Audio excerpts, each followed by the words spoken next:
galaxy of experts. I welcome Professor Subrata Mukhopadhyay, Chairperson, Consultants Network Affinity Group, and former Chairperson, IEEE Delhi Section. I also welcome Professor Anil Kumar Saini, Chairman, Vice President, CSI, University School of Management Studies, GGS IPU. I would now request Professor Subrata Mukhopadhyay to commence this session with his welcome address. Over to you, Subrata sir. Thank you, Dr. Ritika Vashan and other panelists, and also the participants. As I see now, it is gone up to 165. So today's topic by Professor Manohar Lal is on artificial intelligence in everyday life, whether it is an opportunity or threat.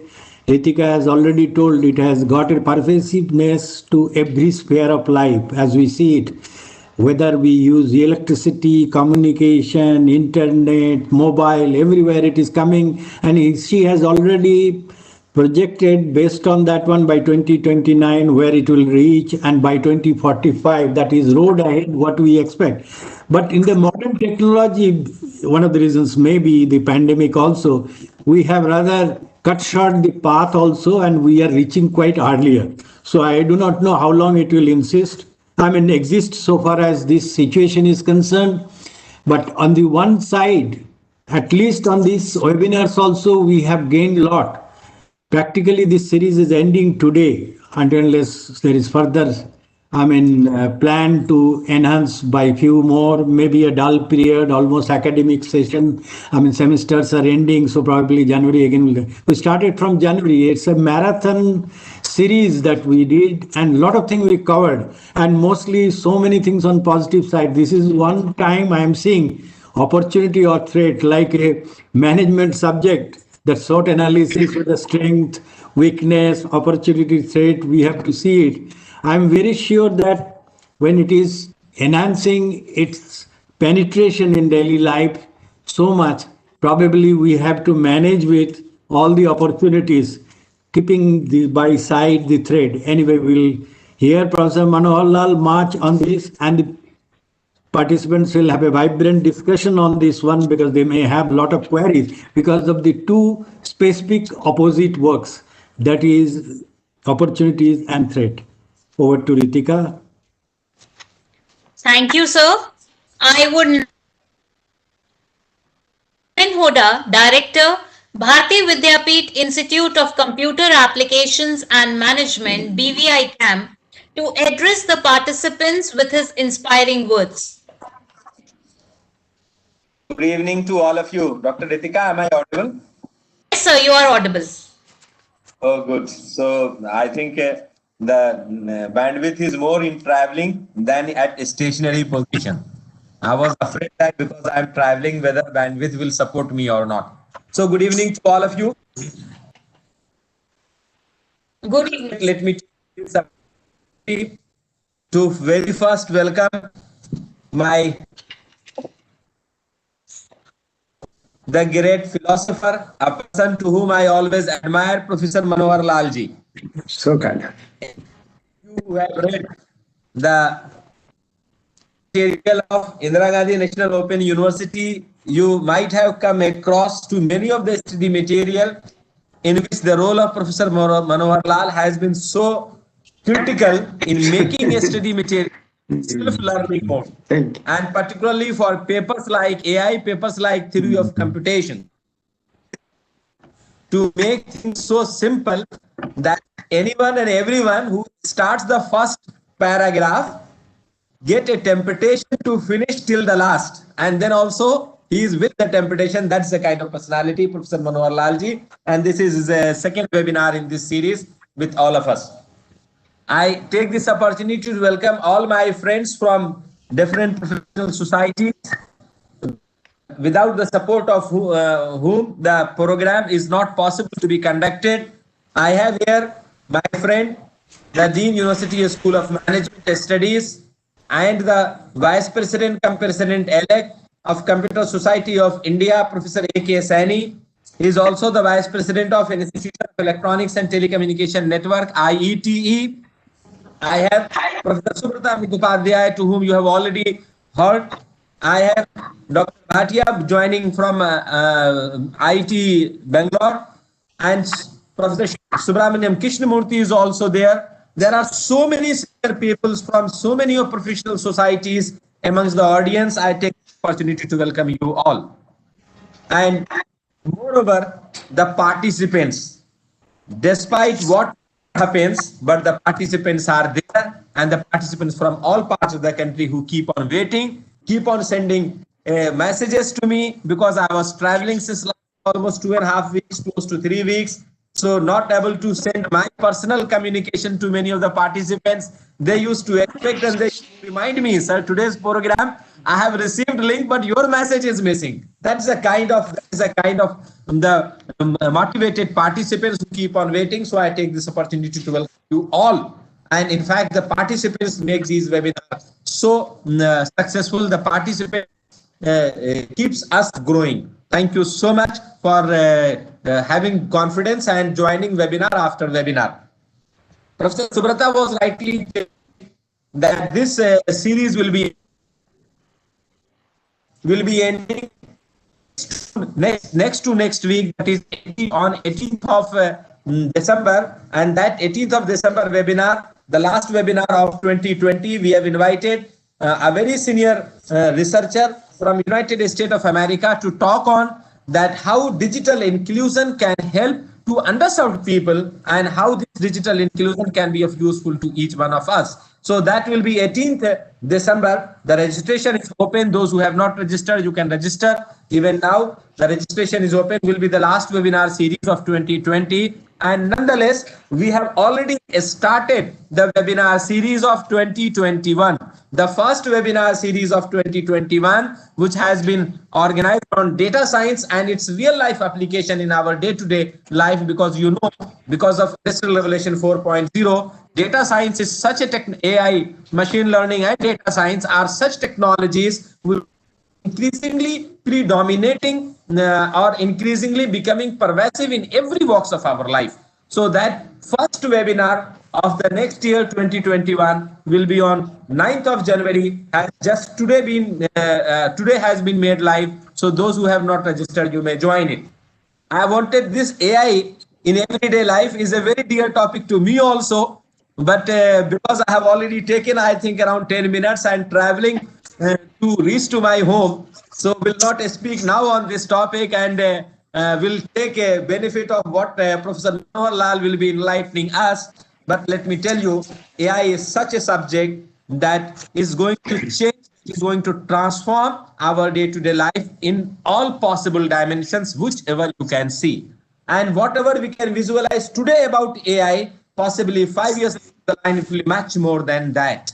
And that AI will change the entire face out of what, in which way we are talking to each other, in which way we are interacting with each other, in which way we will be transacting with each other. Everything is going to be changed. If you take up any app, any product or any service, now there is no product or service in which at least a little application of AI is not present. That's a kind of pervasiveness of the AI. So I will not speak much on this topic. With this note, I would like to conclude my interaction with all of you, that those who are old members, they know the process of getting certificate. Those who are new members, please understand that the process of getting certificate is that at the end of the webinar, we will be sharing a link. We will be sharing a feedback link. In fact, the Google document link to which you have to fill and submit your feedback. Once you submit the feedback, the data filled like name and your organization, your company name, your college name, your whatever you fill in the feedback form, that will be entered. Based on that data, your certificate will be generated. Its PDF will be created and a PDF file as attachment will be sent on your email ID, which will be giving in the feedback form. Now there are two information that in whichever way you want your name to appear in your certificate, in the same way you write in the feedback form. Whichever way you want your organization name, in the same way you write your organization name. While writing organization name, please note only one line space is there to write organization name. So if your organization name is too long, then you should abbreviate it.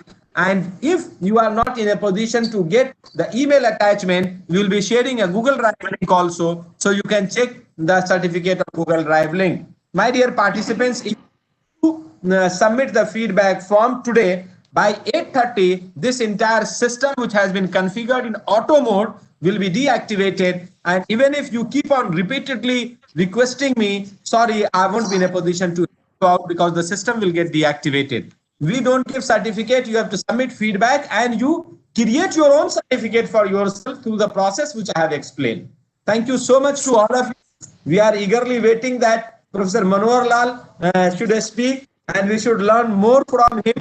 That's the kind of passion he has got for the subject, that he himself, after the first webinar, interacted me and told that on the topic which is most lovely to me, which is most favorite of mine. You haven't organized the webinar, rather you gave a topic of last webinar was on my choice topic, and this is a topic of the choice of Professor Manohar Lalji.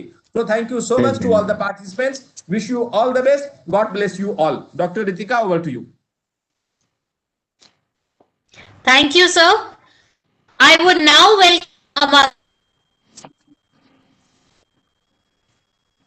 Manohar, former director, School of Computer and Information Sciences, Sources IGNOU, New Delhi. Professor Lal has teaching and research experience of over 48 years, having taught at various universities, including University of Delhi, JNU, and South Asian University. From January 2000 to January 31st, 2012, he was Director, School of Computer and Information Sciences, Indira Gandhi National Open University, New Delhi. Earlier, he had been Professor and Head of Computer Science Department and Director, Computer Center at University Rohtak from 1996 to 1998 and at HP University Shimla from 1993 to 1996. A product of IIT Kanpur, IIT Delhi and University of Delhi, he completed his MTech in Computer Science and Engineering from IIT Kanpur and pursued his second PhD in Computer Science and PhD program in Mathematics from University of Delhi. During 1982 to 1983, he also visited North Carolina State University for his postdoctoral work. He has delivered more than 600 hours of lecture through educational channels including EduSat and Gyan Darshan of TV and Gyan Vani of radio.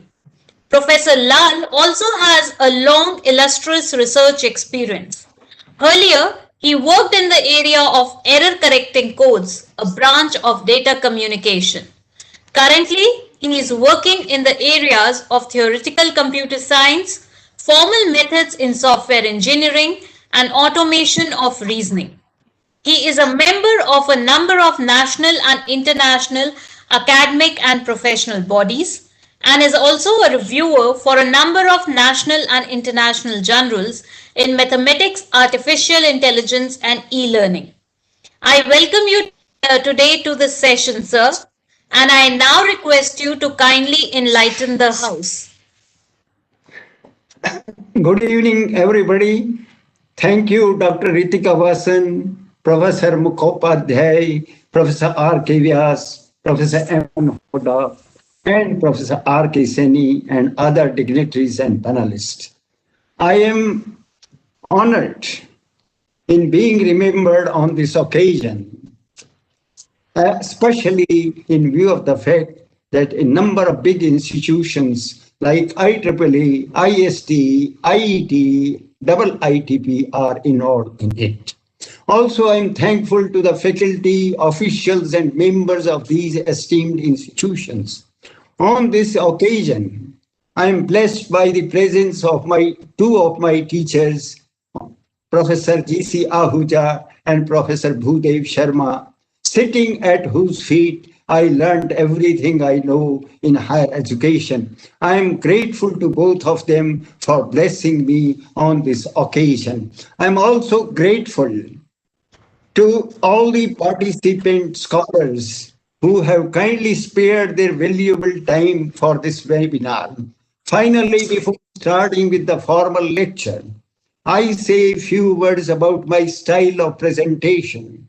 Despite wonderful advancement in virtual meeting virtual meeting technologies like Cisco, uh, WebEx, the facility of eye-to-eye contact and visibility of the gestures of the emotions on the faces of the speaker and other participant, the facility which is available in conventional physical meetings is yet to be fully achieved in the case of speaker using slides in virtual meeting.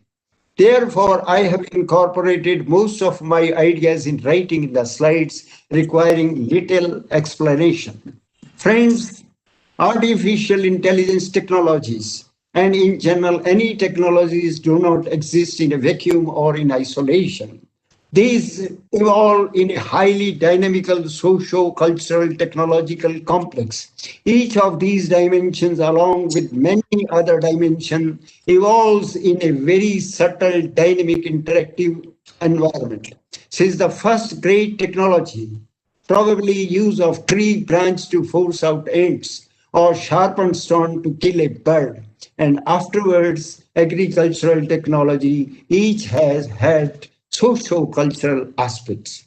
In such a form, we can afford to discuss the technology along with some other aspects of its environment. To repeat, friends, the discussion will not be about artificial intelligence technologies only as a technological artifact, but as a socio-cultural technological artifact.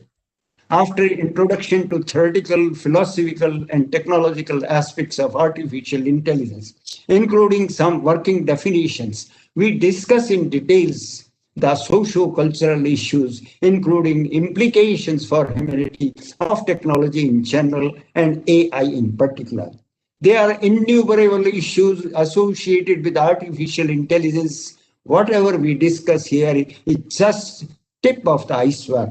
In view of the fact, in view of the fact, I have added the phrase random thoughts on the title given in the minutes to minute program. Friends, with this, I'll start with my formal lecture and I may take some time. So for this, I'll share, first of all, my slides.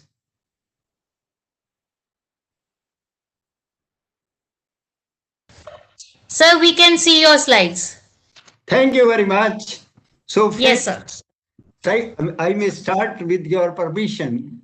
Random thoughts on artificial intelligence in everyday life, threat or opportunities. Cherry picking the topics. Friends, just now, Professor Horda, Professor Mukhopadhyay, and Dr. Ritika Vasan told us that it is such a vast subject.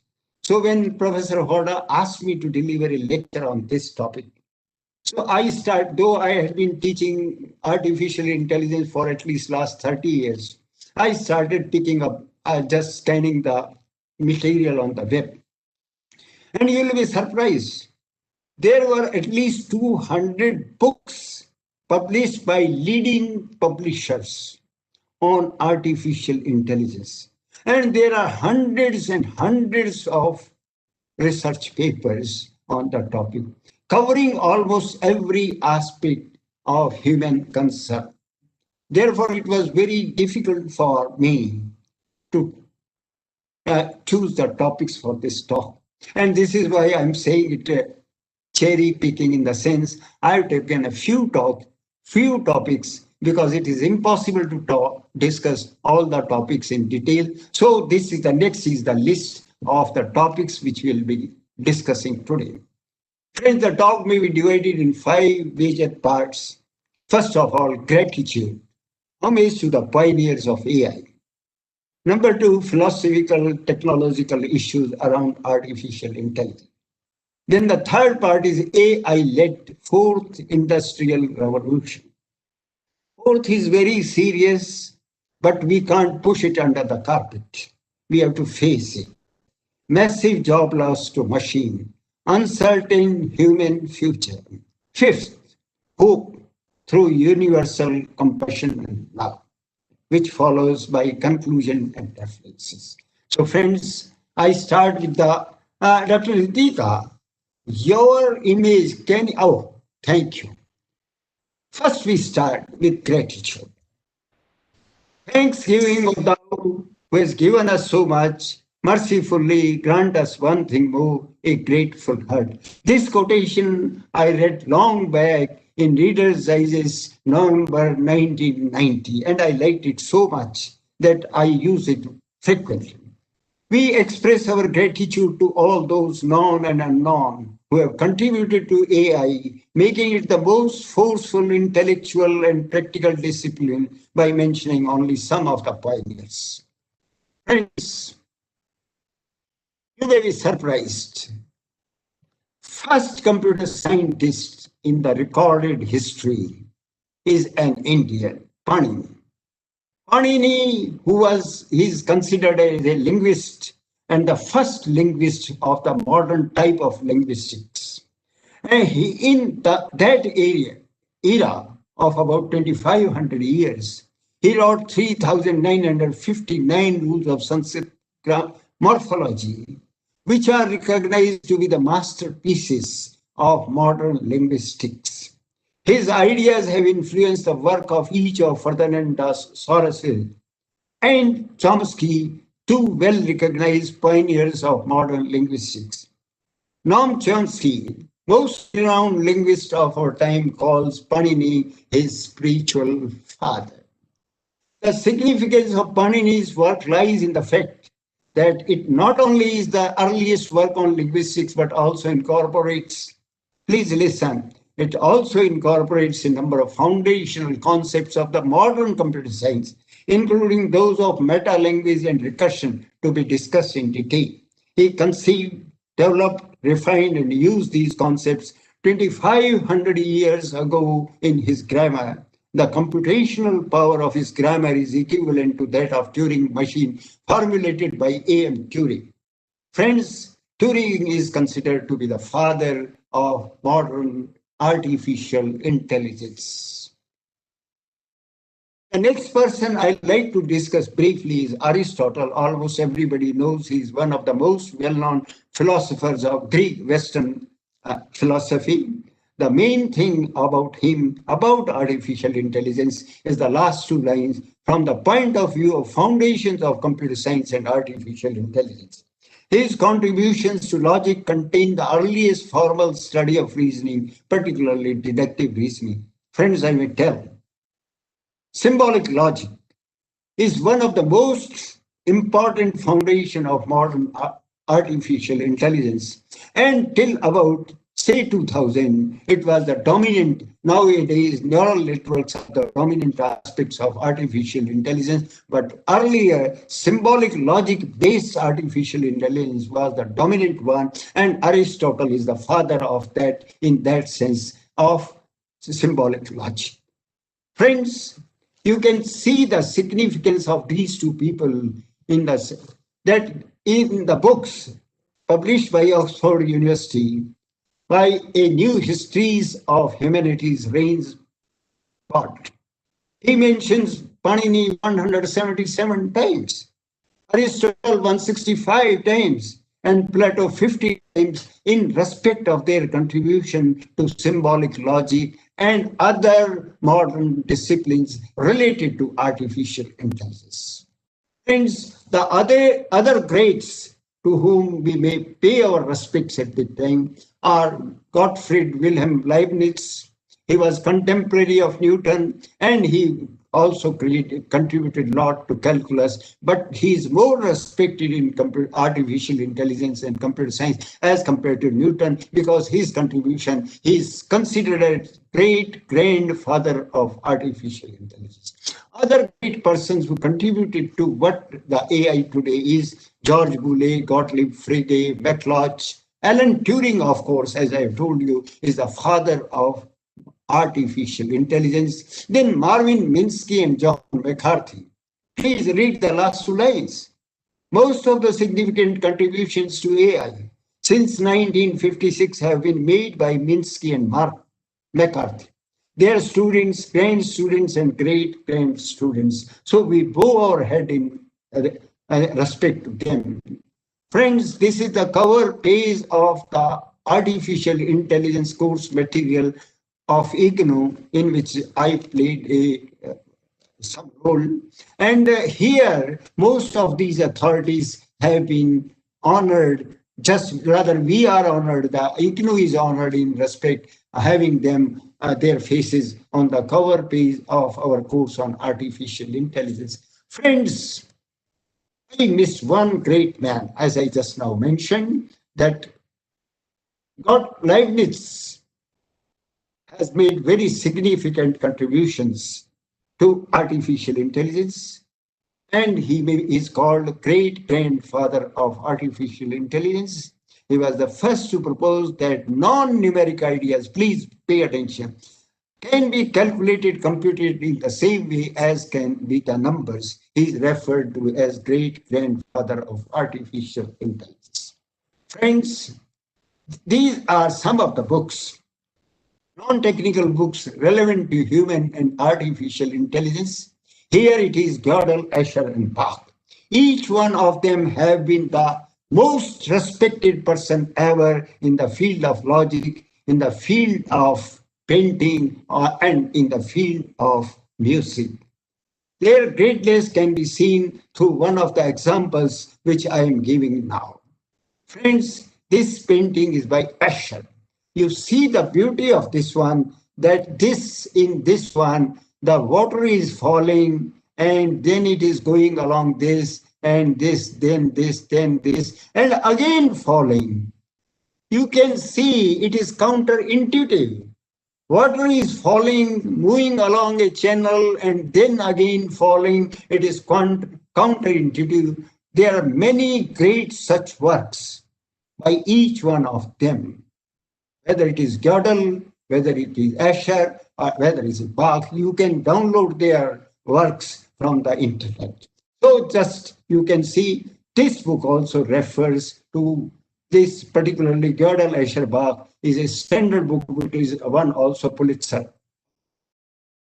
Another book, Digital Mantras, again it is a publication of MIT Press, discusses how intelligence and artificial intelligence are related to music, language, painting, etc. Let's, for a short while, we come back to Panini. He gave two very important concepts of recursion and meta-language. I'll discuss briefly.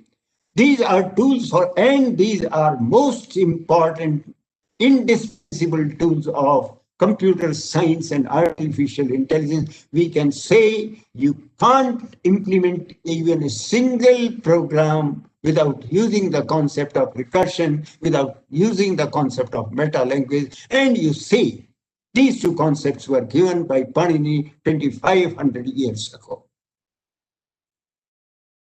Friends, briefly I discuss what is meant by recursion. The definition n factorial is equal to 1 multiplied by 2 dash dash dash. For example, 4 factorial is equal to 1 multiplied by. Problem with definition 1 above is that it is not formal. And friends, I may tell, no informal language can be used for communicating with computers or implementing programs. Programs so far are only written and executed in formal languages. So this definition cannot be used in a computer program.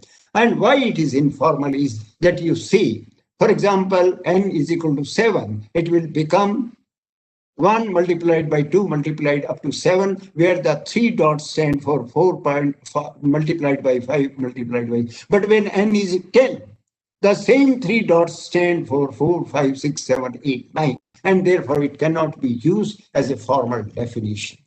But now you come to the formal definition, which is used in computer programs, n factorial is equal to n multiplied by n minus 1 factorial, etc.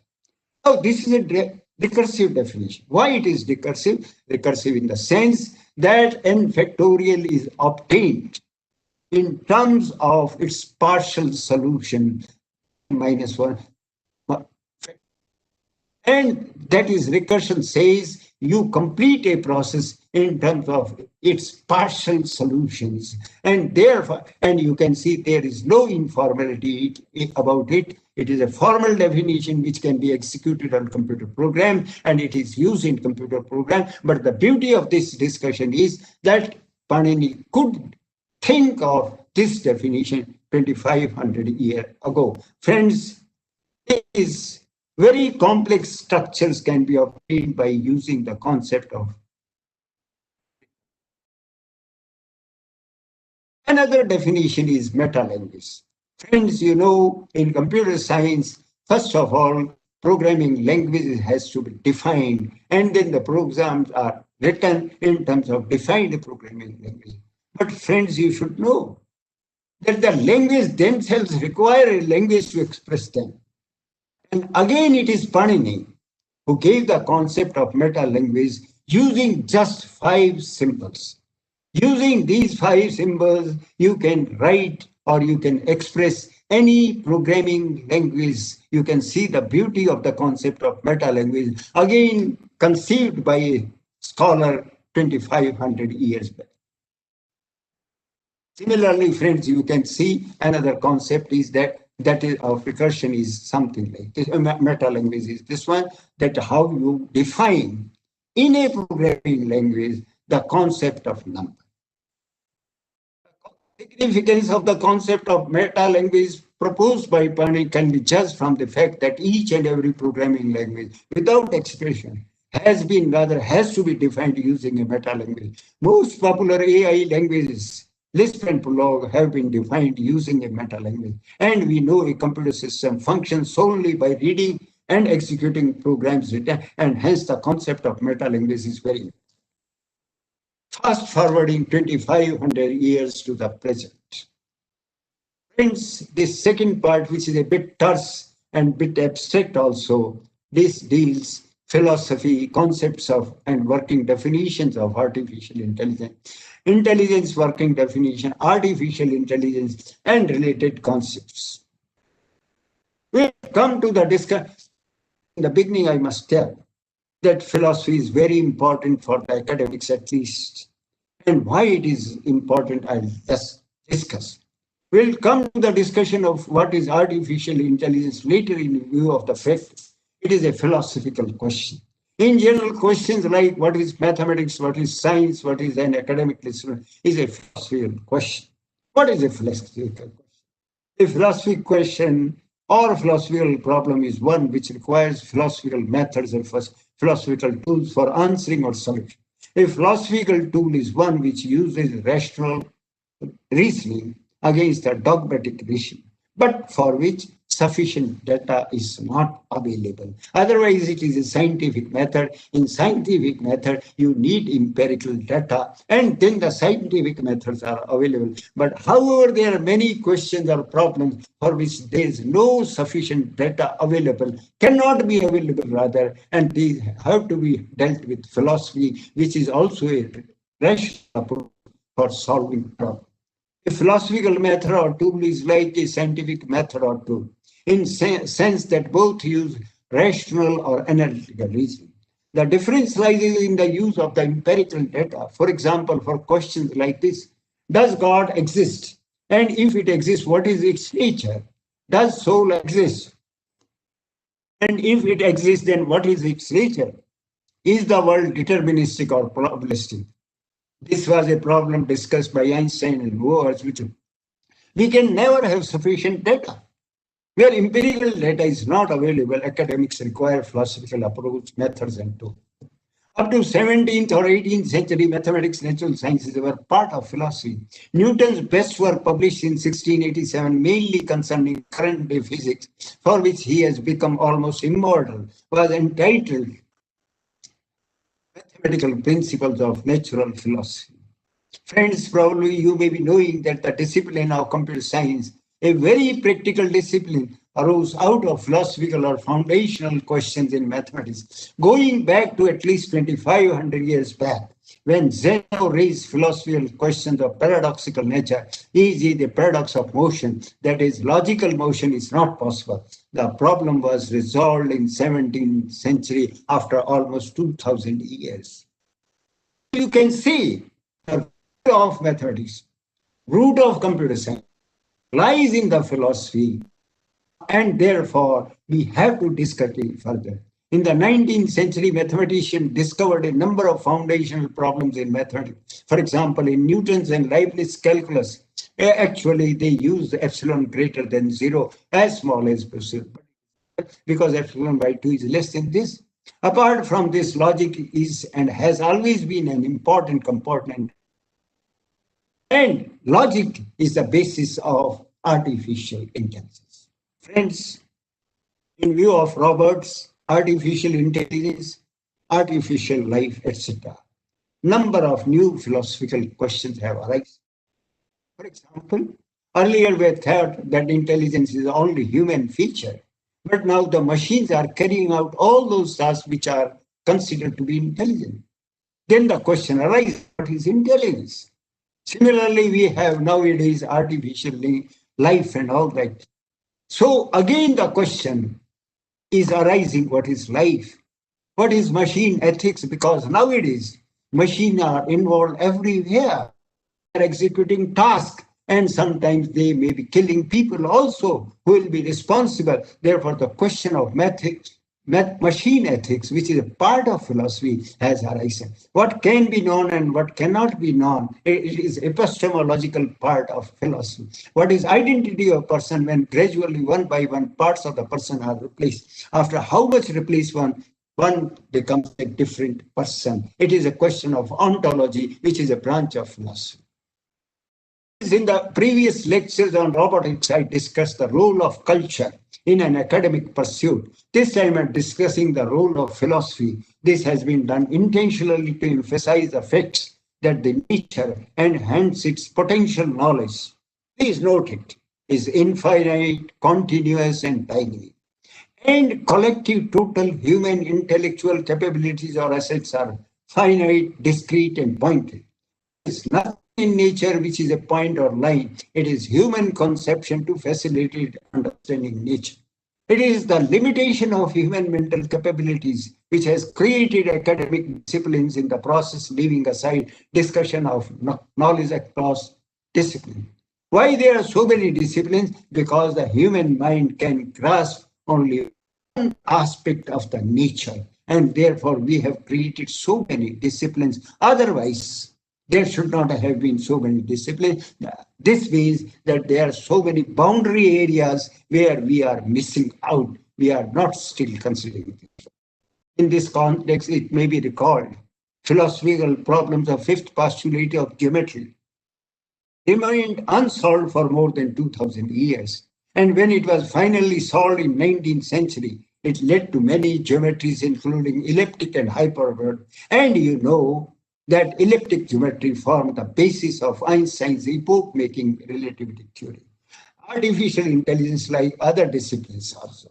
In this respect, a number of books and papers. I'm talking of philosophy of artificial intelligence.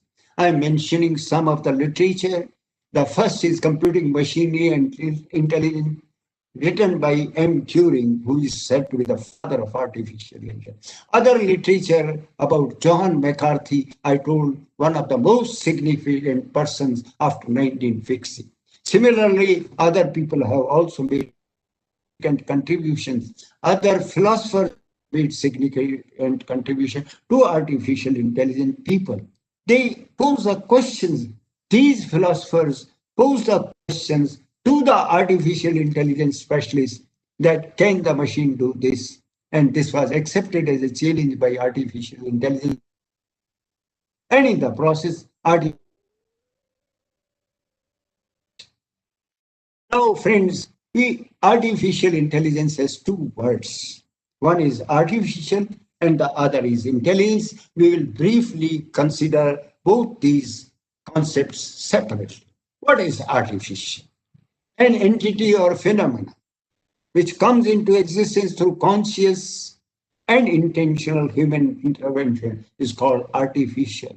The intervention always has some purpose of good. So once again, please see what is artificial, which comes through conscious human efforts. Human intentional intervention differentiates the artificial from the natural. For example, a forest may be a phenomenon of nature. A farm certainly is not. Farm is an artificial thing. The concept has been discussed in fine details by Simmons in his book, The Science of Artificial Intelligence. Friends, some of us may be interested in these things.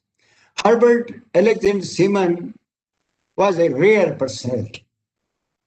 He was both Turing Awardee and a Nobel laureate, which is only one he is there.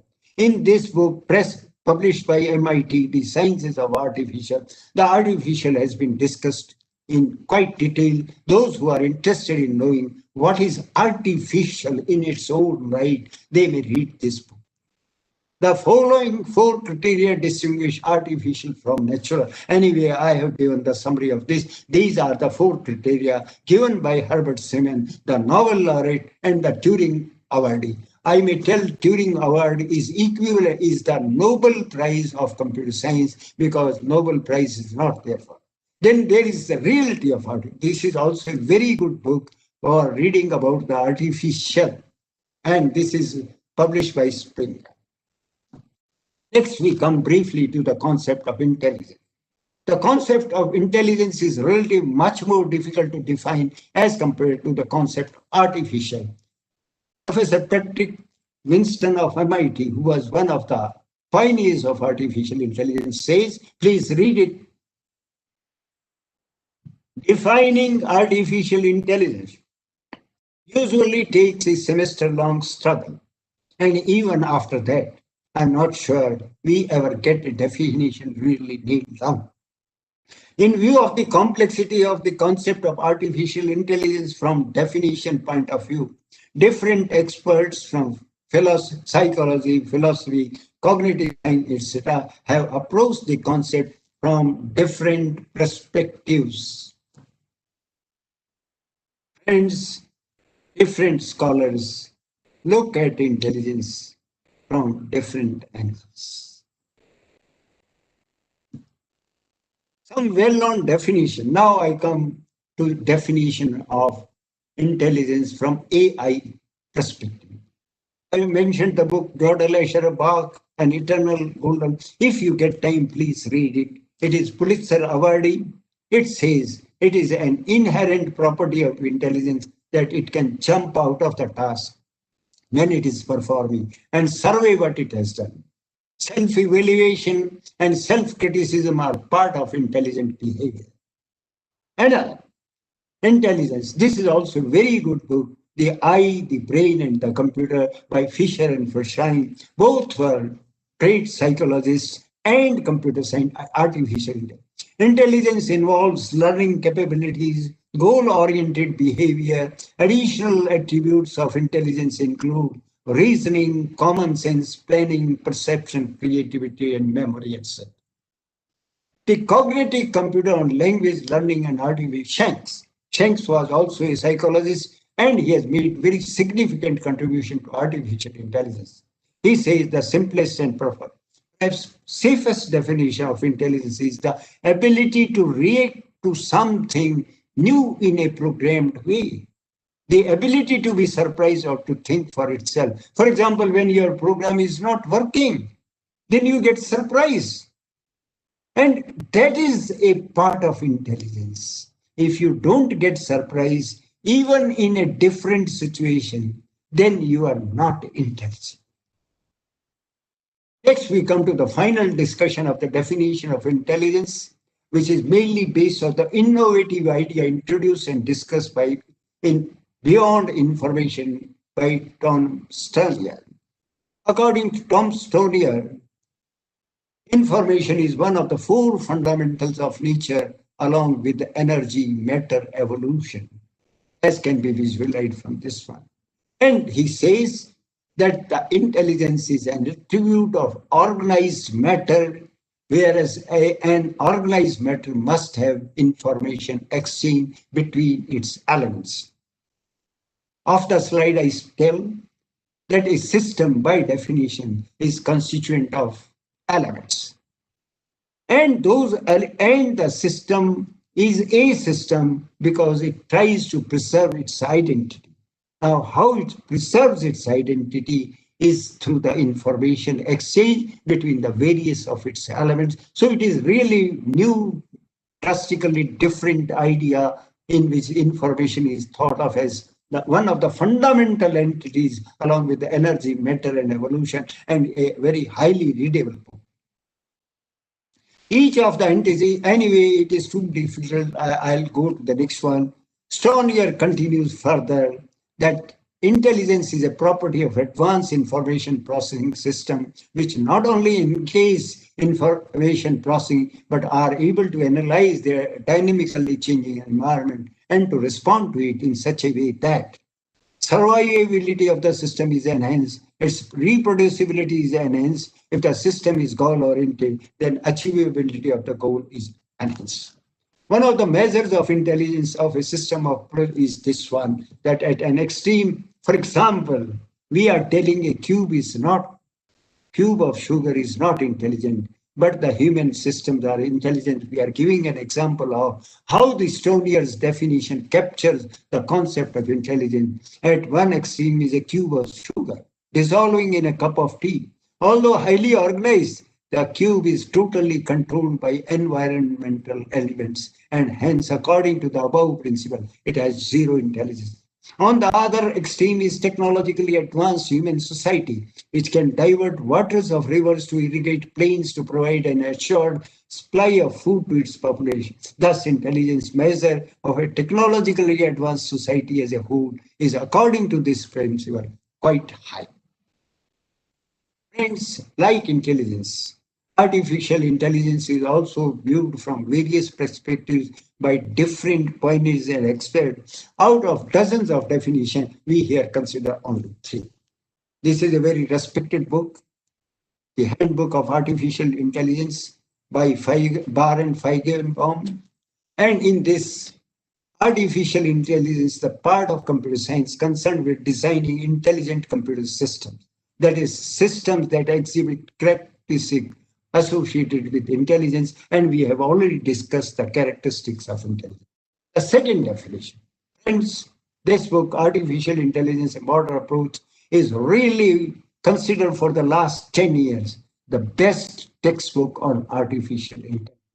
And it says that intelligence is the capability of a rational agent, whereas an agent is defined who operates autonomously by its own self, perceives its environment, persists over a long time, adapts to change and creates and pursues goals. So here, whole of computer artificial intelligence by Russell and Norwish is captured in terms of the concept of agent, and they are recognized one of the best textbook and as well as the AI contributors.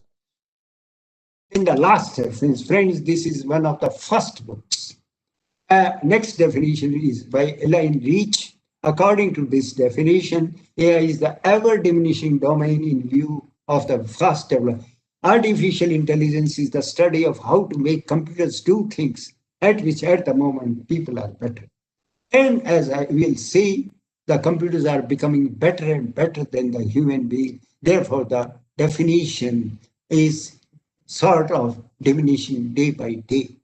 But again, we must see what are the human strength vis-a-vis machine, so that definition of a language may be considered. At present, understanding of reasoning and natural language, human beings are much better.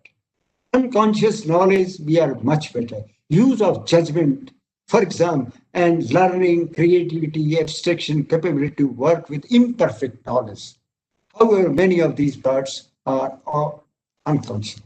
These are the areas in which human beings have little problem, in which a child of 5-year-olds requires natural capabilities. However, since the advent of deep learning around 2000, the roles are getting reversed. Machine is beating man even in these areas.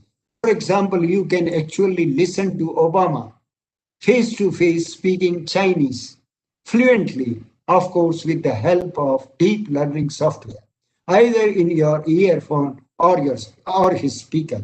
Sometimes afterward, he may be listened similarly, speaking fluent Hindi or Bengali. It is not special of Obama. Anybody can do with the help of the deep learning software. Next, we illustrate briefly each of these fields in which the human beings are better. Just we will have friends. There is a tempo on which what is written, "Bada hokar trust banunga." Now, a computer may not laugh, but you will laugh because you know a tempo doesn't grow because only living organisms grow up and or only human beings can have ambition. Tempo is neither a human being nor a living organism. I repeat, friends, for the sake of impact, that on a tempo I saw this written. And they write very funny and intentionally they write statements. But what is funny for human beings may not be funny for computer experts, computers, because they don't have the common sense that an inorganic thing does not grow into something bigger. So here, in the matter of common sense, we human beings are still much, much better than computers. Now you understand some of the languages. Light travels faster than sound. This is why some people appear bright until you hear them speak. To steal ideas from one person is plagiarism. To steal from many is research. Friends, these two sentences, they may are humorous for human beings, but the computers may not find any humor. What I mean to say, the sense of humor is only in the human beings and not machine. Challenge of modeling the unconscious. I emphasize here role of judgment. When we cross a judgment road, we don't apply S is equal to UT plus half A to square to cross the road. Formulating principles, the human beings cannot fly, but they are capable of knowing principles of flying. Using these principles, then human beings are capable of developing technology. Still, the computers, the best possible computers, are not able to formulate principles or make judgments as good as human beings. Role of strategy. Another aspect where we human beings have a big advantage is strategy making. Here, a physically much weaker 10-year Japanese girl pins down Mr. Putin on the basis of using an appropriate technology. The bout has started.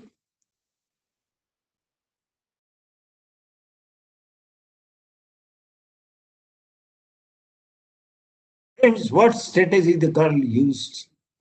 When Putin pushed the girl did not push back Putin, knowing that he is much stronger. She went behind. And when she went behind, Putin lost control and he was pinned down. What I mean to say, just at the nick of time, we human beings can formulate a strategy which the computers can't do. So these are some of the examples like making strategy, role of judgment, role of common sense, role of natural language, where we human beings are still better than computers. And these are the areas of research for artificial intelligence community. And again, this is another scene, friends, that still robots don't have common sense. They may be cutting the same branch on which they are sitting. This is a part of common sense, which is a challenge for robotics communities in artificial intelligence. Nature of artificial. This is for our young friends. Nature of AI as a discipline for solving problems is basically sort of numerical methods for solving non-numerical problems. Problems for which step-by-step methods either do not exist and if exist are too costly computationally. In those, the artificial intelligence is used. There are three techniques of artificial intelligence. One is use of knowledge, including heuristics, search, and abstraction. Similarly, AI has tools like programming languages. AI led fourth industrial revolution. Friends, now we are coming to the socio-economic, cultural aspects of artificial intelligence. The four industrial revolutions they outline cheap, pollution-free quality products. These are the major aspects of AI-led fourth industrial revolution. But before that, I'll discuss the three industrial revolutions also in order to put the fourth industrial revolution in proper perspective. And the first industrial revolution starting in 1760s. It was started with steam engine. It was started in Great Britain and spread to Europe and America, led to transition from hand production to mass production by machines, led farmers living dignified life in villages to become laborers living undignified lives in urban ghettos. Second industrial revolution starting 1870s. Its source or propagator was electricity, gas and oil. It was also started in UK, Germany, USA, and spread to France, Netherlands, Italy, Japan. Characterized by large-scale railroads were laid, iron and steel plants were done, widespread use of machinery and telegraph, use of petroleum and electricity and machine.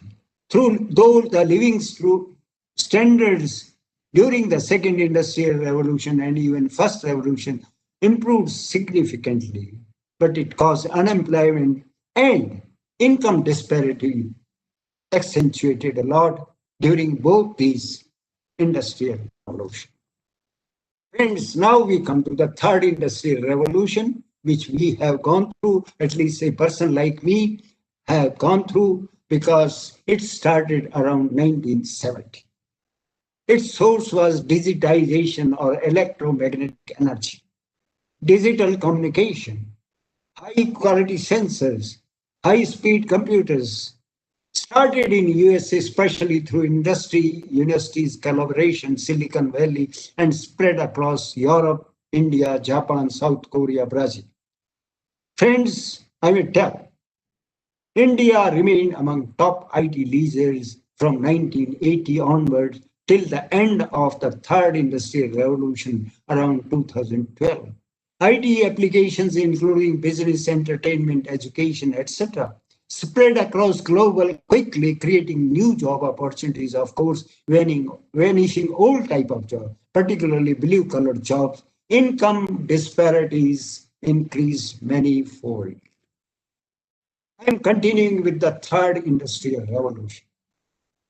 Third industrial revolution, the economic conditions improved, quality of goods, services, especially electronic ones, improved significantly. The revolution has impacted human life both beneficially and adversely on mega scale. Please note the word mega scale. First, we consider few of its beneficial impacts. World became a global village with instant communication through mobile phones, availability of knowledge, money, ticket reservations, etc. at the click of a button through internet, World Wide Web.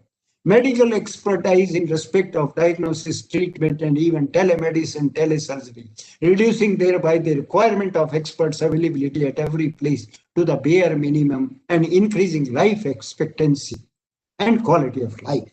Weather forecasting, really wonderful. And because of that, damage control was done to the crops and even disaster forecasting and damage control. You must be saying many times the cyclone is forecast many days before. and that saves a lot of life. This is the contribution of the third industrial revolution or IT revolution.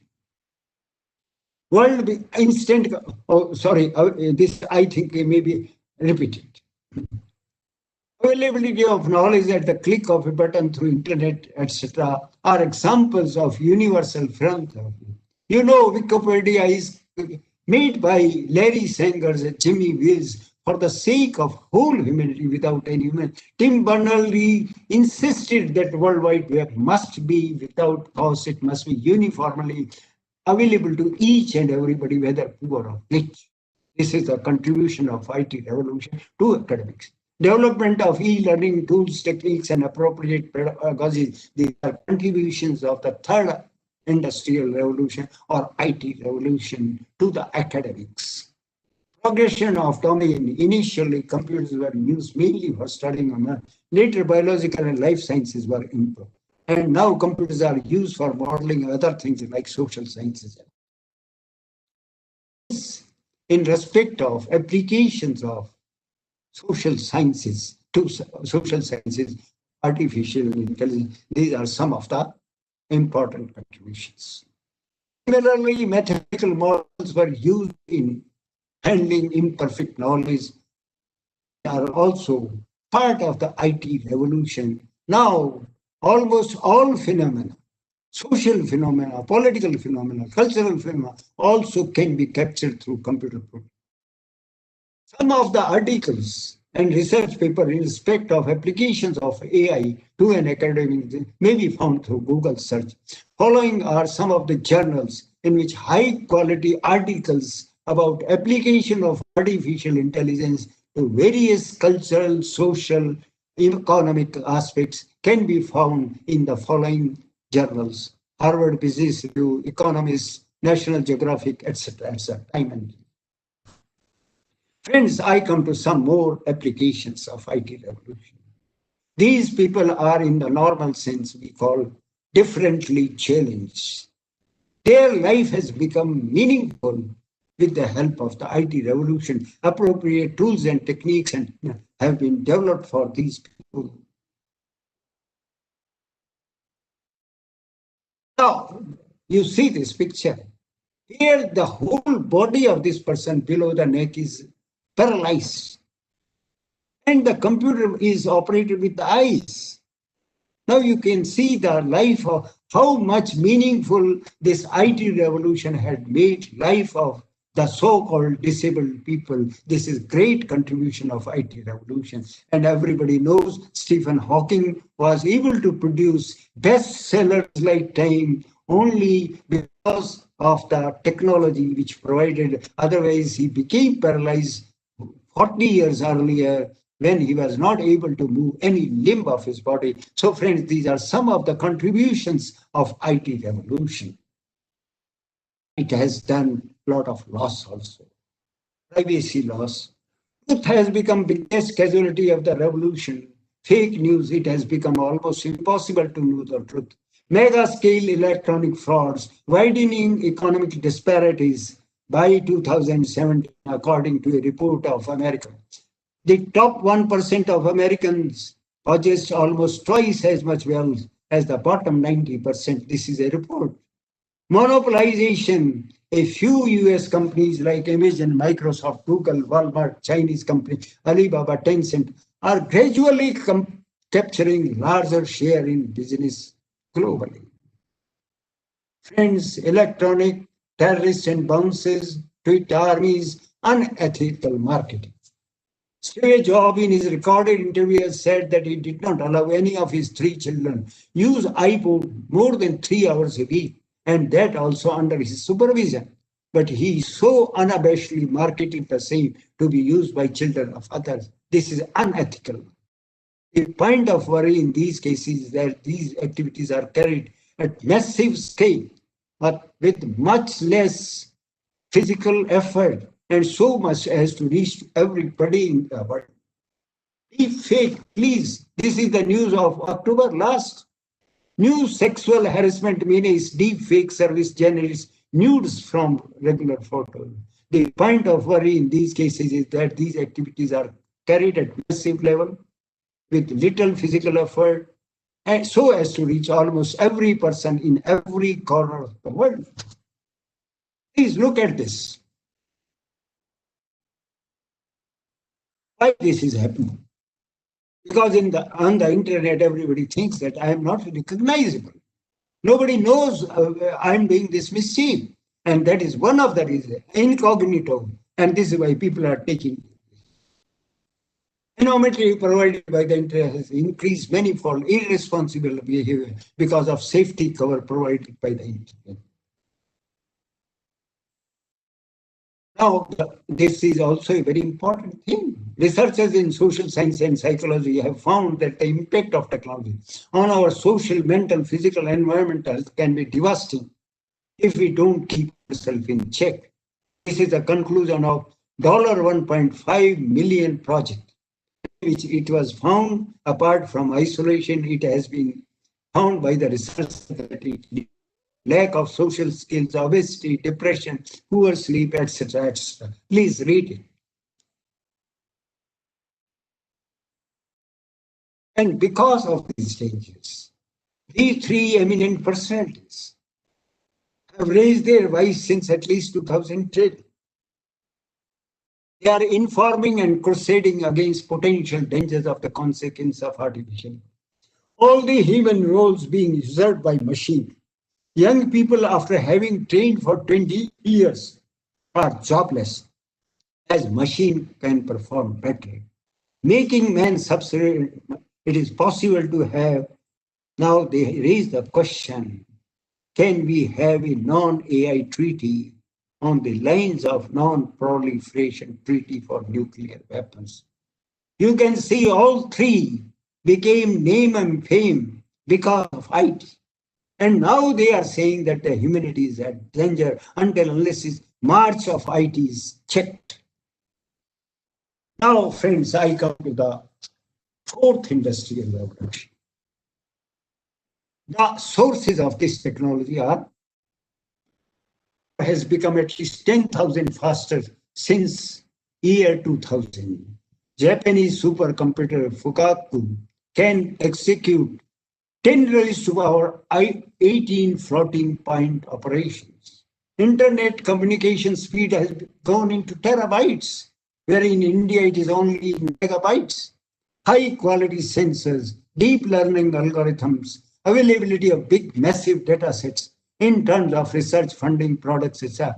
China, friends, I'm telling you that the current revolution or AI-led revolution has been enabled by these technologies. And in this revolution, China and USA are the two leaders. China and USA are two leaders of AI-led revolution. These two countries together have more than 70% share, which is expected to increase. Other leaders in AI revolution in order are UK, Canada, Russia, Germany, Norway, Sweden, France, South Korea. Goods and services. Now I'm telling you some essential features of AI. The summary. Goods and services are expected to be quite cheap, and manufacturing is expected to be pollution free. Instant automatic translation between natural languages. A peer speaking fluent Chinese has already happened. However, on the other hand, problems of privacy loss, fake news, electronic frauds, economic disparities are expected to accentuate on a very big scale. Monopolization. Only a very handful, maybe even a few dozen companies may acquire complete control of the world economy. Difference between the real and actual narrowed down drastically. I'll explain it. But the most important, most worrying, massive unemployment affecting particularly the white collar jobs of professionals, engineers, doctors, university, college teachers, financial and legal advisors. Before discussing the problem, factors behind the revolution, Friends, technology of third revolution, two paradigms of AI. I'm explaining what has enabled the fourth revolution from the third revolution, what has enabled the AI revolution from the IT revolution. Friends, in AI, there have been mainly two paradigms for developing software. Symbolic paradigm, I told you, is the paradigm whose great great grandfather was Aristotle and great grandfather was Leibniz. And the second is nature inspired paradigms or machine learning algorithms, which covers neural networks, medical algorithms, swarm intelligence, etc. By paradigm, we mean roughly a set of assumptions and beliefs among a scientist. Friends, these are two distinct approaches. The first approach, symbolic approach, is based on symbolic logic, in which the knowledge from the experts is taken, knowledge from the human experts is taken and fed in the computer science. Whereas in the nature-inspired paradigm, which requires a lot of very fast computing power, the knowledge is extracted by the machine itself from the large data set. So I hope you understand the difference between the two paradigms. In the symbolic paradigm, I repeat, the knowledge is taken from human experts and then it is embedded in a formal language, which is mostly symbolic logic. But in the second paradigm, machine learning paradigm, the machine is fed a lot of data, massive data, big data, and the machine itself extracts the knowledge. But for that, it requires massive computing speed. So that is the difference between the two paradigms. The up to almost 1995 or so, the symbolic paradigm dominated the artificial intelligence research community. But now, at least since 2010, the other paradigm, that is machine learning paradigm, is leading or dominating almost completely the AI research field. Anyway, I told you all these things, what I have said. Now, friends, I'm sorry. One of the things the machine learning paradigm is that is based on deep learning. What I mean to say, earlier, we used to be able to find out the patterns between various elements of a situation.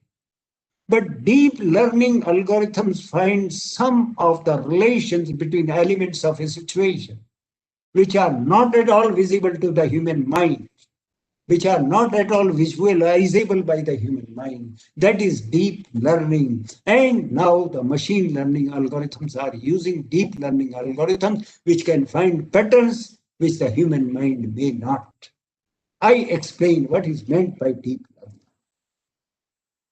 Friends, for a second, you look at this picture. For the last 20 years, I come across a puzzle of finding 10 faces in this picture. And I think about every time and record my findings. Now I have figured out 10 faces. But deep learning algorithm may find within a minute. I repeat, I have seen this picture for last 20 years. And every time I could find one or two faces. And over the last 30 years or 20 years, I'm able to figure out all the 10 faces. But I repeat that a deep learning algorithm may find within a minute all the 10 faces. I have found it. It is not a question how I have found some. My slides are available. Dr. Ritika Vasan has the link of these slides. I'll request her to provide these one from where you can go. Deep learning algorithms are solving many hitherto unsolved problems. It is the news of 2 days back, December 2020. For example, as reported by Hindustan Times, dated December 2, 2020, page 1, bottom left, 50-year-old challenge solved. AI tool cracks code to imagine protein 3D, reported by Professor Venki Ramakrishnan, Nobel laureate and president of Royal Society London. DeepMind, owned by Google, created a program called AlphaFold, which predicted to surprising accuracy the 3D shapes of protein. So, friends, you can see what wonder deep learning algorithms may do. Scientists for 50 years, topmost scientists were humans trying to find out, and they were not able. But a deep learning algorithm is. Friends, this is a very important book. About 20 next slides may be dependent upon it. Major part, rest of the discussion is based on must-read book for academics, in which the author Kai-Fu Lee, a Taiwanese-born American computer scientist and writer, based in Beijing, briefly traces history of AI revolution, various phases of ongoing revolution, its uses and grave consequences, and some possible solutions based on global human efforts and concern for haves and have-nots. Please, you can have the reference through the link which I have sent. The book defines 4 ways of AI revolution. The AI revolution, which has been already taking place since at least 2012, is expected to be complete in near future, will be accomplished in a series of 4 waves. The first wave, the internet wave. The second is the business AI. Third is perception AI. And the final is autonomous AI. Before we discuss each of the 4 waves in detail, we may recall that the following are essential ingredients which are now available. High-speed computing may be in the range of these flows. This is requirement for executing deep learning algorithm. Appropriate deep learning algorithm, massive relevant labeled data. The last is very important. We require big data in order to work the deep learning algorithms appropriately. AI superpowers must own these. Currently, China and USA are 2 AI superpowers. This wave, I am talking the first of the 4 waves of the AI revolution. 4 theoretical revolutions, that is AI-led revolution itself has 4 phases.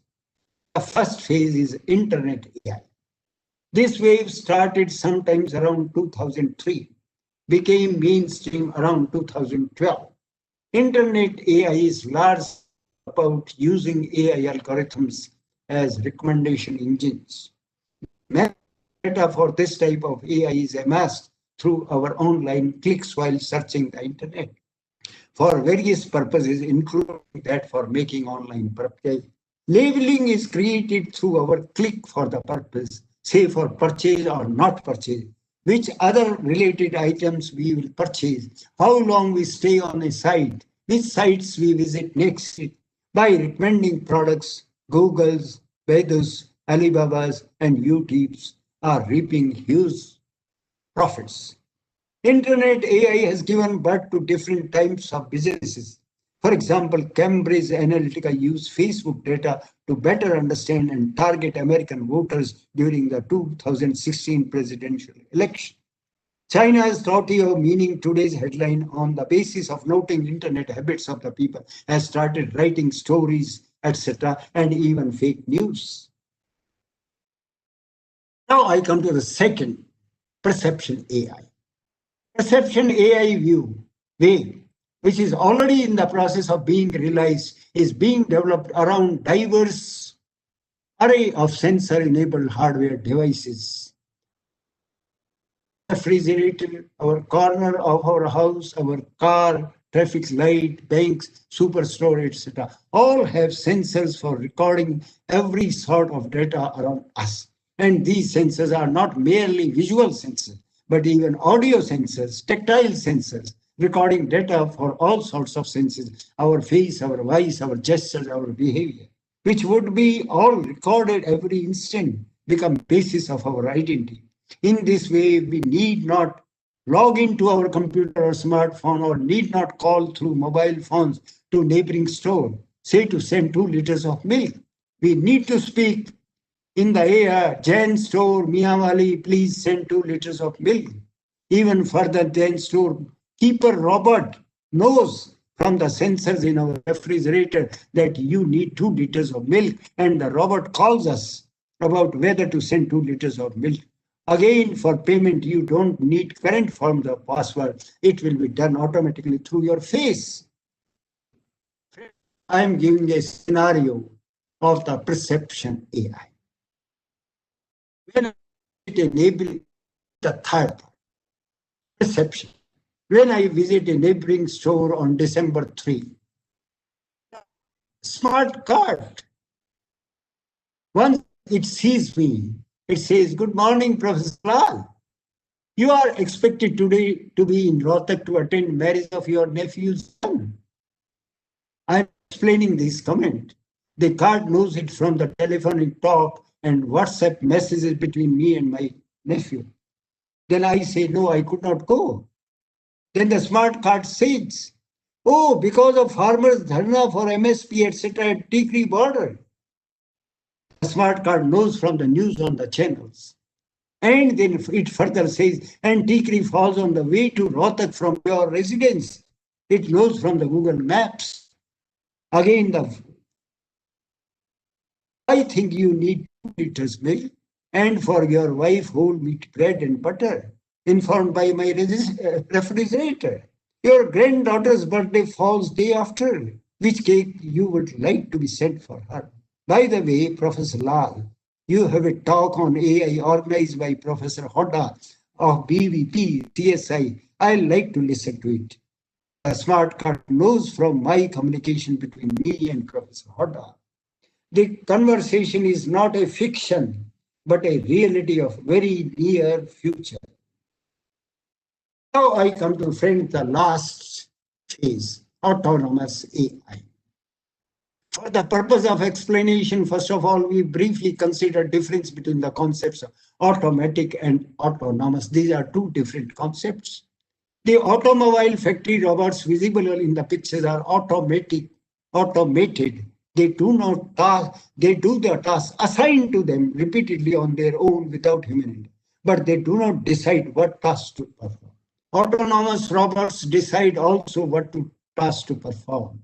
AI-led revolution wave called autonomous AI is to create such robots, much more generally environments with such robots. For example, an autonomous virtual farmer, like the human farmer, knows when to plant seeds, when to water, when to harvest, when it is time to say plant seeds, then actually plants, doing everything on its own. These activities are accomplished with the help of the strong sensors, everything on its own. These autonomous robots will be quite useful for hazardous environments. Please, I'm telling you the benefits of autonomous AI.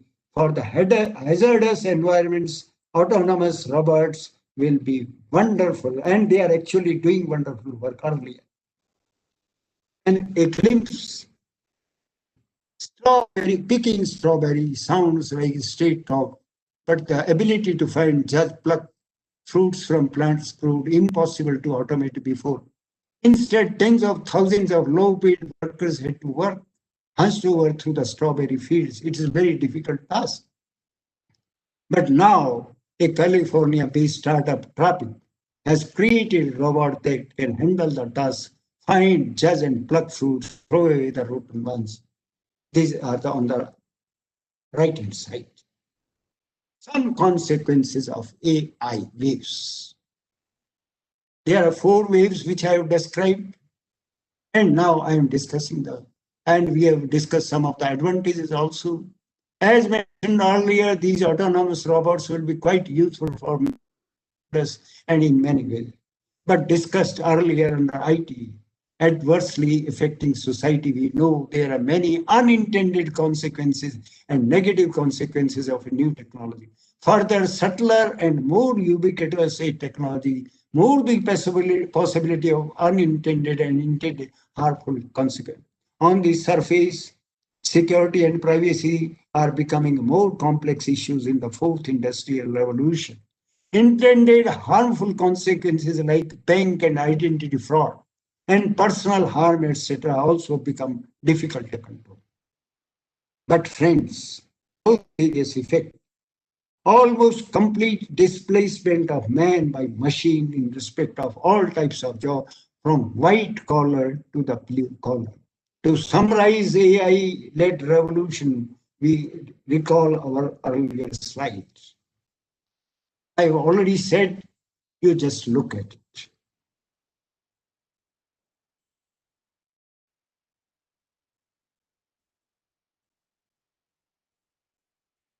Oh, there is. This is one of the books. And the second book is the author Lee's book, which I am discussing. These are must read. Human discretion. There is hope through human discretion. When first industrial revolution around 1760 in England gave instrument for mass enslavement of workers, around that time there was French Revolution in 1789 for liberty, equality, and fraternity. So, friends, every harmful revolution, aspect of revolution gives way new hope. Non-Proliferation Treaty in 1968, 70, and 95, and Immediate Range Nuclear Forces Treaty are examples of rising to the occasion. They banned production of nuclear arms. Currently, a number of organizations, including MARI, Machine Intelligence Research Institute, Berkeley, and the Future of Humanity Institute, Explode, etc., are leading organizations which are involved in the humane aspect of AI revolution. As proposed solution for human Silicon Valley's friends, Silicon Valley, you know, and they are all technologies and they have technological solutions.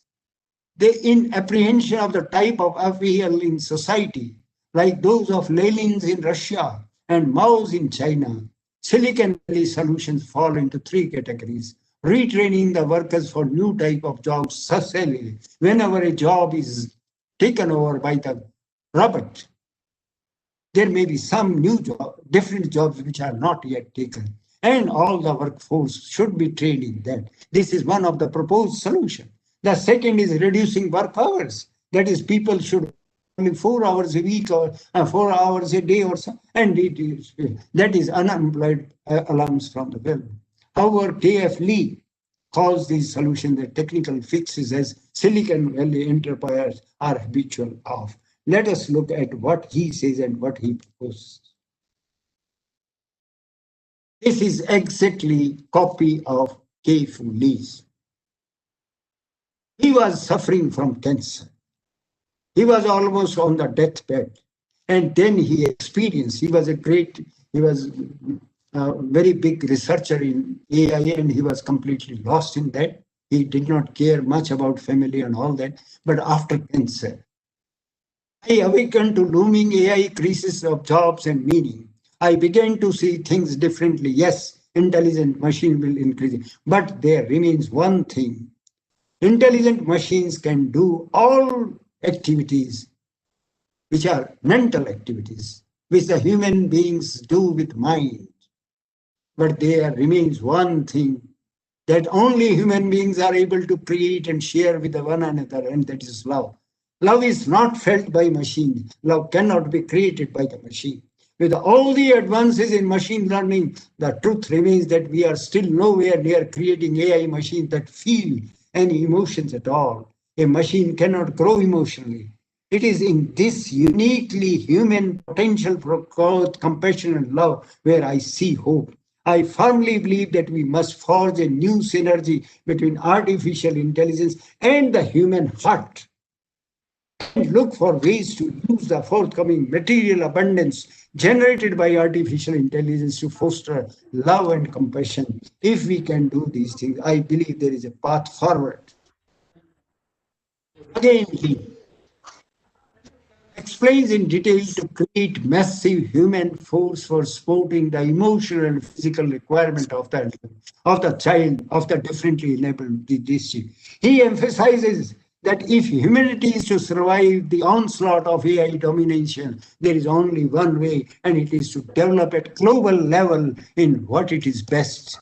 And the human beings are best in the culture of love and compassion. Let us look how this type of remedy has been proposed from time to time in the past, and some examples where it has actually been found miraculously. So I'll give you, friends, two examples here where this has been proposed in the past also. Friends, Information Ecology, it is a really highly readable book published by MIT Press. The first chapter, entitled Rotom, the Inventor, is explanation and summary of the Fritz Lang's classical Metropolis, the first science fiction movie, and it involves robots. Is the story of bad blood and bloodshed between the haves and have-nots. And now you look at the three scenes of this picture, how there is a compromise between the haves and have-nots by the mediation of the heart of another person. This is the first science fiction movie. And here, the person on the left is a worker, and the person on the right is the owner of a factory or big industrial house. And they had clashed, in which people were also killed. But ultimately, the son of the owner, who is standing in the middle, he asked them to join hands. Please see to it.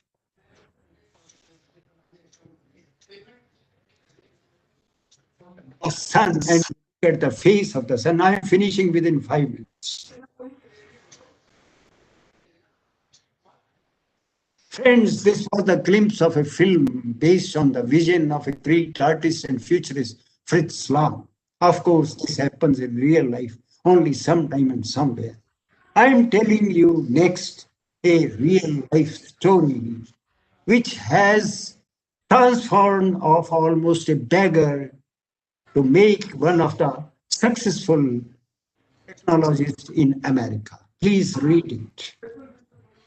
It is a real life story.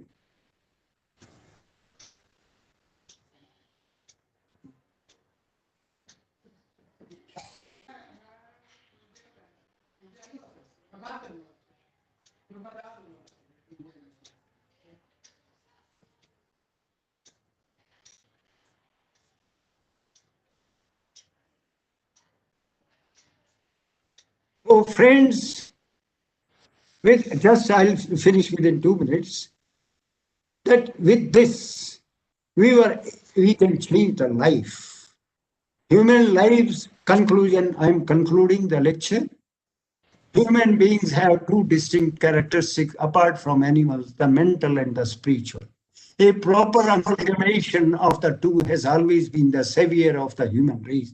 The purely mental aspect, only for acquiring material wealth, has always led to strife and mass murders. It has led to many wars, including the two world wars in the 20th century.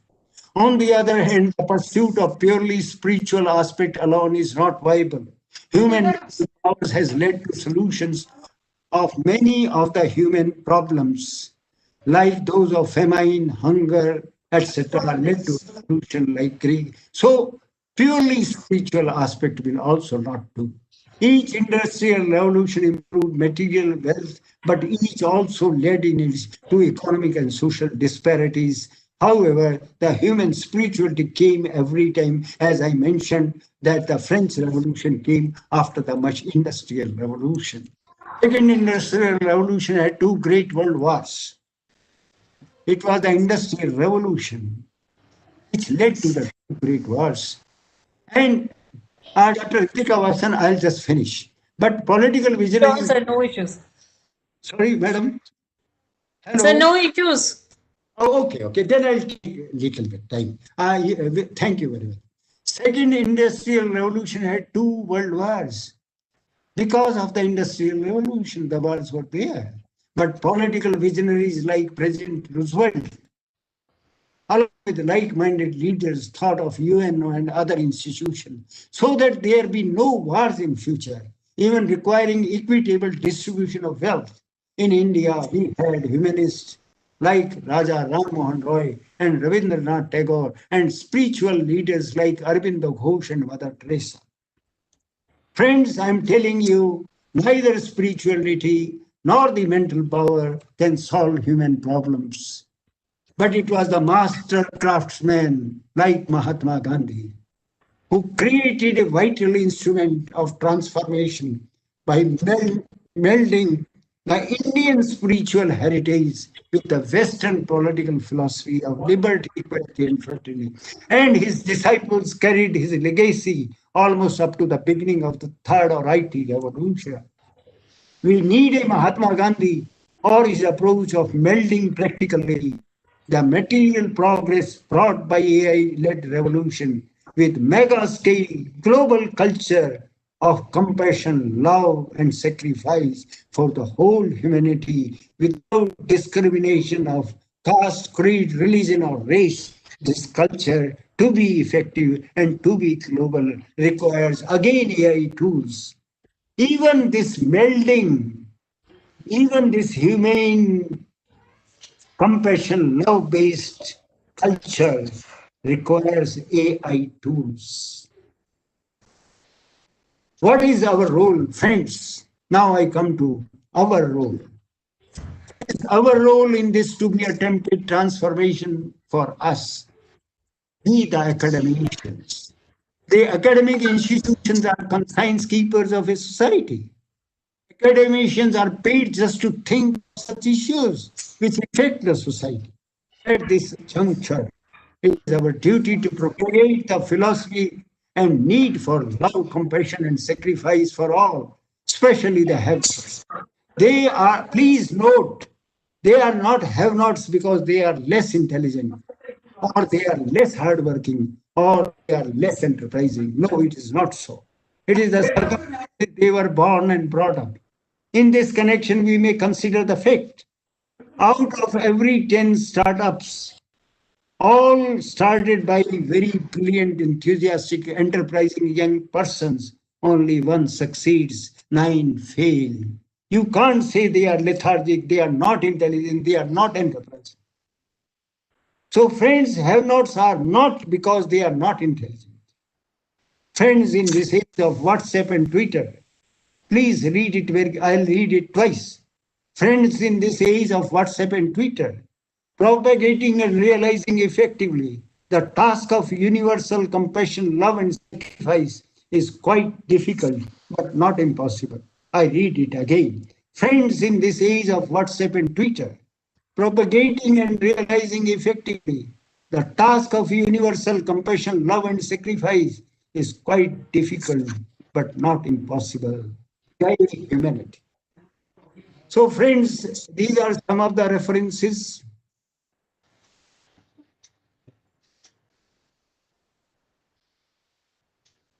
Once again, I'll take 1 minute more, Dr. Ritika. I like Sure. I like to think in a different way. I'm really thankful for getting this opportunity, which make me lively for last many days. And really, I lived my life to the best. I'm really thankful to all of you, but I'll do it in a poetic way.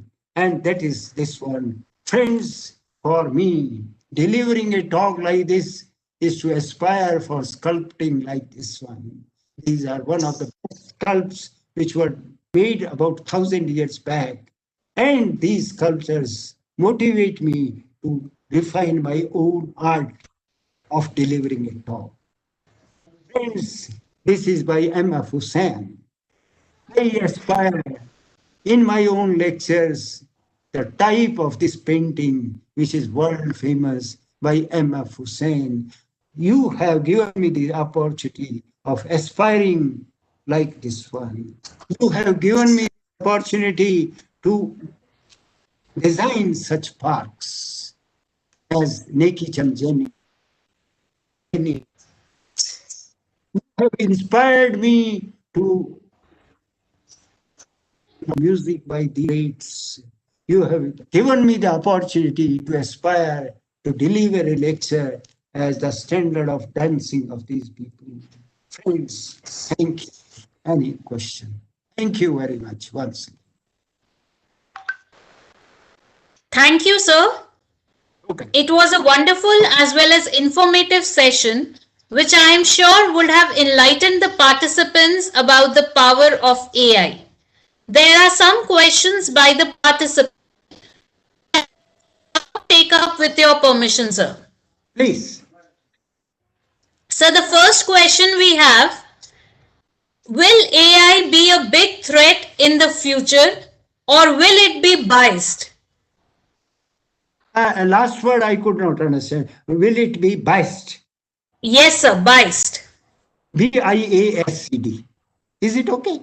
Yes, sir, absolutely fine. So, Ritika and my friends who have asked this question, well, already I have discussed the issue because I have already told that deep learning algorithms find patterns better than us. For example, a medical expert is there. Now, medical experts store their data in some database. And such databases are available across the world in very large numbers and big. Each database is millions worth. Now, the deep learning algorithm from these patterns, from these databases, can find out some of the patterns which the human expert may not find. So it is happening in every field. It is already happening whether you are education expert, whether you are legal expert, whether you are financial expert. So the things have already started. Now the problem is this one, that I have already told that human compassion and all that, but it is just theoretical. Now, either we go that we accept the AI solution because they are very cheap, they don't fall ill, they don't create any problem and all that. And on the other hand, we create, for example, elderly people require help.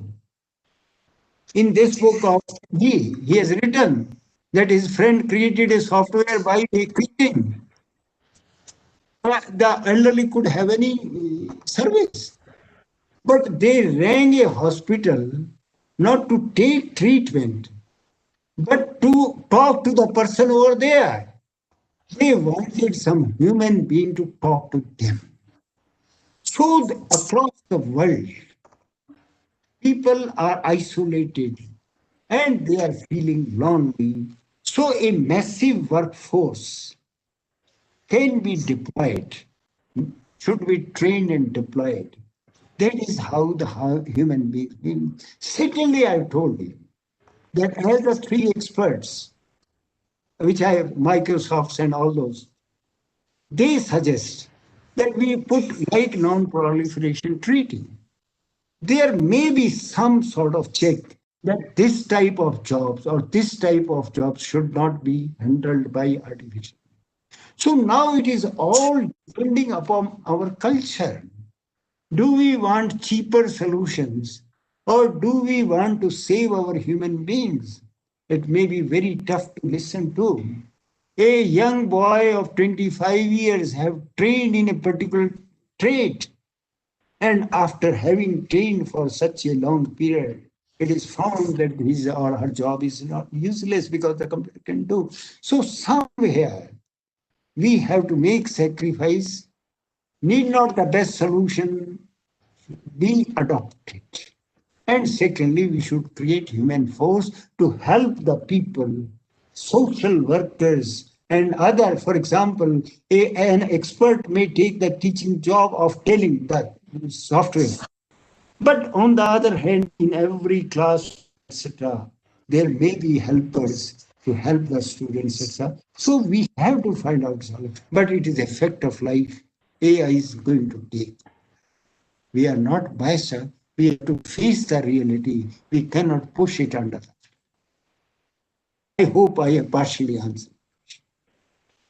Thank you, sir. That was wonderfully explanative. How much Yes. time will Indian industry How much time will Indian industry require to implement Industry 4.0 technologies to their full potential? Well, Dr. Ritika and a friend who has asked this question, these are some things which depend upon the political, cultural, so many factors. For example, in the IT revolution, the China was nowhere, and India was leader from 1980 to 2012.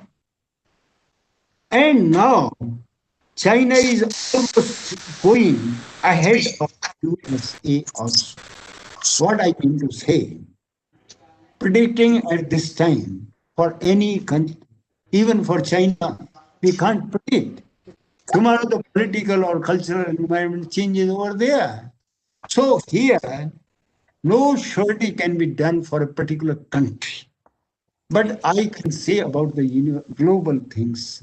In global scene, people say that up to 2040 or latest by 2050, the machine can do almost all mental activities of human beings better than human beings. This is really very sad learning because you can see that another aspect. You give me food, you give me every comfort, but you ask me not to do anything. Even if we give every facility to the people, we human beings are born to solve problems. We are habitual problem solvers. If we don't have any problem to solve, what we'll do will die out. So these are some of the various concerns. But friends, there is nothing to worry. We have to play our role. And as a collective, considerate mass or human beings, we may resolve the problem. But the problem is serious.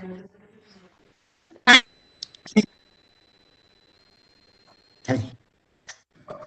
I would now request present this certificate as a token of remembrance to Manohar sir. Professor Manohar Lal ji, ji ji this certificate is only to remind you that you have been a part of such a lovely webinar, such a detailed and elaborate webinar. I have no words to thank you. Professor A.K. Sani is attending entire program and is waiting to give his feedback. But let me tell you, in such a detailed way, you have expressed your experiences right from Aristotle and started from sorry the logic to philosophies to John McCarthy's AI. Yeah? Such great, such an elaborative talk. Thank you so much. I always that AI is such a subject to which people need to sing the two couplets of a great poet, Allama Iqbal. सितारों से आगे जहां और भी हैं अभी AI के क्या इम्तिहान बात है भी हैं. क्या बात है So AI is going to become so pervasive in our day-to-day life. Thank you, yes Professor Maloralji. Thank you so much. thank you thank you And dear participants, the registration module for 18th of December and 9th of January webinars are open now. If you have not registered, you may please register it now. And it's over to you, Dr. Ritika.